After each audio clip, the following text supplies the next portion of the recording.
Hi folks, Watkins Glen Boot in the IR-04. A very crashable car around a very crashable circuit. What could go wrong? Here's the fast lap.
Right then, crash lap, fastest lap done first, and, well, let me show you the rules tab. Always read the rules tab. I go on about it every single track guide. There is only 2 here, which is weird, because there's plenty of places to get off tracks around here, but in a nutshell, it tells you where the limits are of off tracks and all that. So using these are to know where the limit is always good in maximizing your track.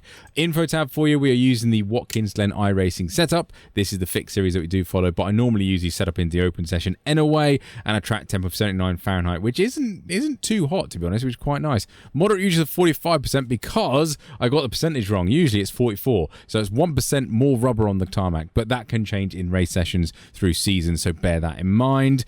And the lap I'm actually going to show you is probably behind. No, it isn't. It's just there. Look at that. My fastest is a 1:46.871. So we did into the 46s quite a lot. Low 47s there, and 46s quite often. This was coming into an end of stint, so it was low fuel. This one is actually my first lap out, so this is a bit better of a representative sort of a race time and a qualifying time. Did a 36.979. I did a few 36.925s here, 36.922, 36.9. So I think this is going to be borderline where I'm living. If I absolutely get it right, I'm a 46. Otherwise, nipping into the 47s. But yeah, I do like Watkins Glen, although it can be interesting. We do have the bus stop, or the inner loop is technically what it's called, and this curb is interesting. So what I'm going to do is put above my head of an alternative line through here. It's not the line that I take, so it's a different line where I actually go round the first curb. This line that I'm showing you is where I absolutely smash the curb into smithereens.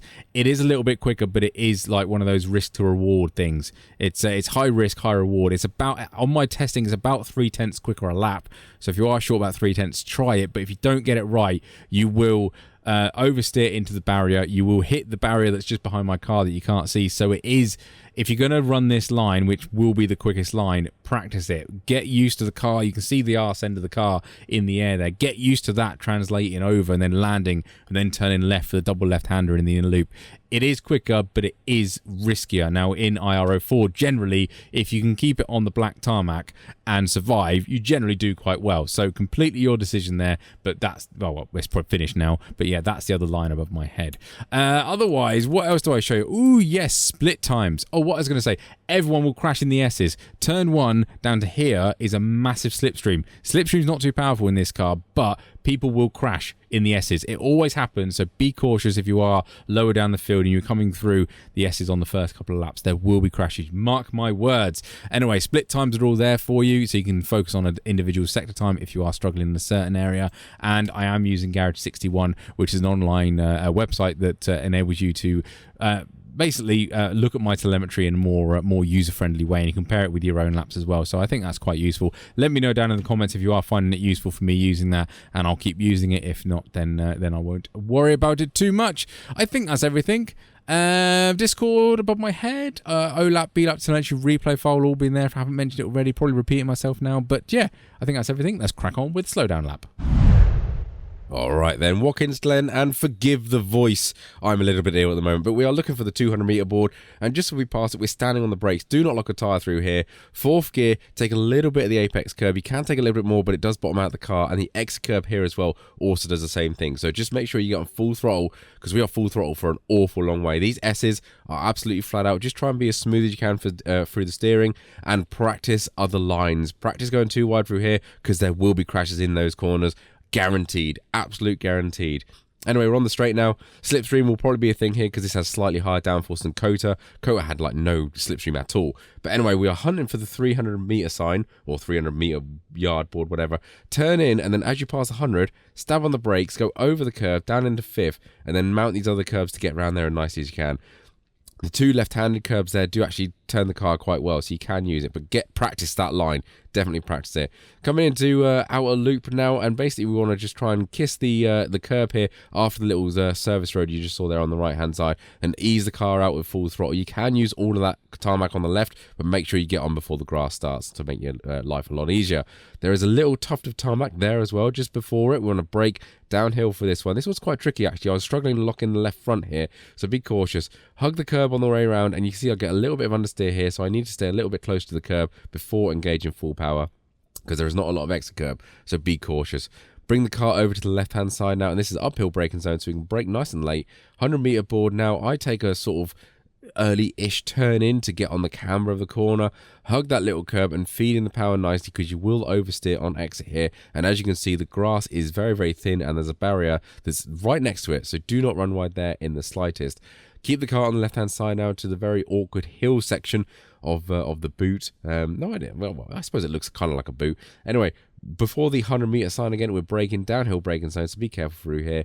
Turn in nice and early, and you can take more speed through here than you think, because you can run out wide nicely. You can use all of this tarmac out here. As long as you don't touch the grass, you'll be absolutely fine. So continue the line over to the right-hand side of the circuit, and just about this point is when we start braking, kind of when we're coming up the hill now.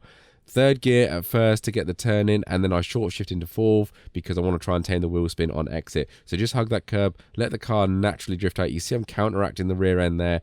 Try not to oversteer, because you do, you know, it's a bit of a narrow corridor between the barriers there, so be cautious. 100 meter board there. This is absolutely flat out. Do not touch the apex curb. You will spin.